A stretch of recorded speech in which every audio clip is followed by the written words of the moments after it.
اكتب. تقرأ سورة الفلق، سورة الفاتحة. الشيخ بوتليس يرد التعدي علي جنسيا على شكل كلب. نعم نعم، هذا جن العاشق، هذا جن اللواط، جن اللواط. قلت لك تقرأ في الماء، تقرأ الفاتحة وآية الكرسي وآية أم يحسدون الناس على ما آتاهم الله من فضله فقد آتينا آل إبراهيم الكتاب والحكمة وآتيناهم ملكا عظيما. ثم تقرأ الرابعة، ما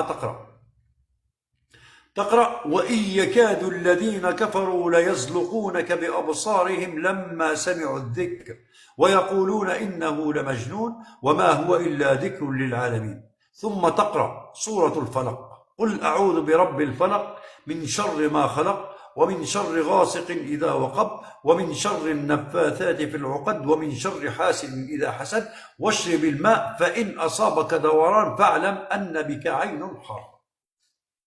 فقط، ما أزيدكم، هاني أعطيتكم حتى الملاهي الحر.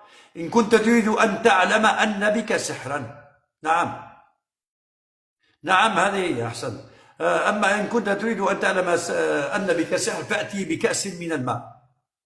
أرجوك نعم، فأتي بكأس من الماء وضع إصبع السبابة بعد الوضوء واقرأ آية الكرسي 7 مرات، وبعد كل مرة تدفل 3 مرات.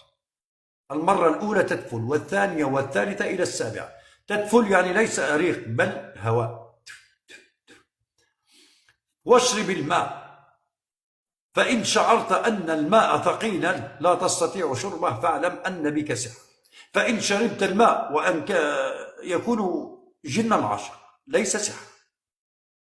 هذه الثانية. الإعادة سنعيد.